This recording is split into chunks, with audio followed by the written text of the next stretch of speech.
শুষ্ক মৌসুমে যখন আপনারা মাইলের পর মাইল হেঁটে আসতে হয়, এই বর্ষা মৌসুমে নদীতে পানি থাকে, তখন যাতায়াতে কি সুযোগ বা অসুবিধা হয়, এগুলো সুযোগ সুবিধা এগুলো একটু বলুন। এগুলো মনে করেন যে সবার বাড়িতে তো নৌকা নাই। মনে করেন যে আমার ফুলছড়ি আসার দরকার হলে 8টা বাজে, আসা নাকি 12টার টাইমে, এই নিয়ে অসুবিধা।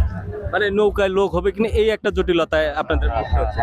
আচ্ছা, আর তিনি বলছিলেন যে আসলে চরাঞ্চলে সবার কিন্তু ঘরে ঘরে নৌকা নেই, যার ফলে তাদের একটা নৌকার উপর বা দুইটা নৌকার উপর নির্ভরশীল হতে হয়। আমরা একটা আরেকজন স্থানীয় যারা রয়েছে চরাঞ্চলে, আপনি বলবেন যে শুষ্ক মৌসুমের সময় আপনাদের যাতায়াতে খুব কষ্ট হয়, এখন এই ভরা মৌসুমে নদীতে পানি, এই যাতায়াতের সুযোগ সুবিধা সম্পর্কে একটু যদি বলবেন।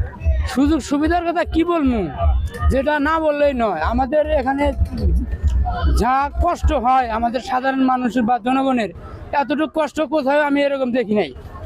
যে কোনো জায়গায় গেছি, সব জায়গায় একটা দুটা ব্রিজ আছেই। আমাদের এই উত্তর অঞ্চলের মধ্যে একটা ব্রিজও নাই, যার ফলে আমরা নৌকাতে যাতায়াত করার সময় দেখা যাচ্ছে একটা নৌকা ডুবে পানিতে পড়ে গেছে, ওই নৌকাটা তুলতে আবার অনেক ঝামেলা হয়। এই ফলে অনেক কষ্ট হয় আমাদের যাইতে। এই জায়গায় আমরা জনগণের দাবি, সাধারণ মানুষের দাবি, আমাদের এখান থেকে ফুলছড়ি দিয়া বাহুদিরাবাদ পর্যন্ত আমরা যমুনা সেতু চাই।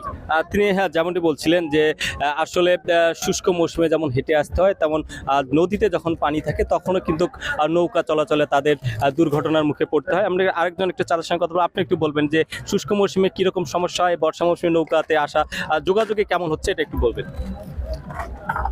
যোগাযোগ আমাদের ফুলছড়ি থেকে বাহাদুরাবাদ সুবিধা হবে, কিন্তু আমাদের মনে করেন চরের লোক আমরা, আমাদের চর এলাকায় ব্রিজ এই ফুলছড়ি হলে আমাদের সুবিধা হয়।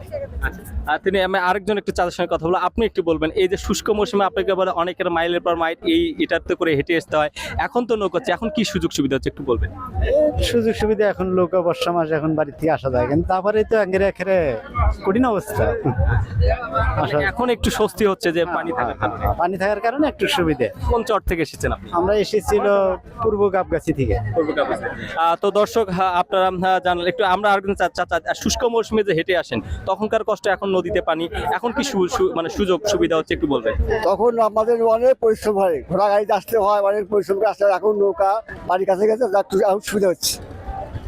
আর যদি সোজা একটা ব্রিজ হয়, আমাদের যাতায়াত খুব সুবিধা হবে। আমরা এখানটা মাল নিয়ে বহন করে ফুলছড়ি আসতে পারবো। তারা যেমনটি বলছিলেন, আসলে এই ফুলছড়ি ঘাট কেন্দ্রিক এই যে চরাঞ্চলের মানুষের যে নির্ভরশীলতা, আসলে শুষ্ক মৌসুমে তাদের জন্য একটু কষ্টকর হলেও বর্ষা বা নদীতে পানি থাকা অবস্থায় তাদের কিন্তু সুবিধা হয়। আরও তারা বলছে আরও সুযোগ সুবিধা যদি বৃদ্ধি করা যায় তাহলে তাদের এই যাতায়াত ব্যবস্থা লাঘব হবে। তো এই ছিল গাইবান্ধার ফুলছড়ি থেকে চরাঞ্চলের মানুষের যে যাতায়াতের যে নৌকায় ভরা মৌসুমে নৌকায় পরিবহনের সর্বশেষ খবর।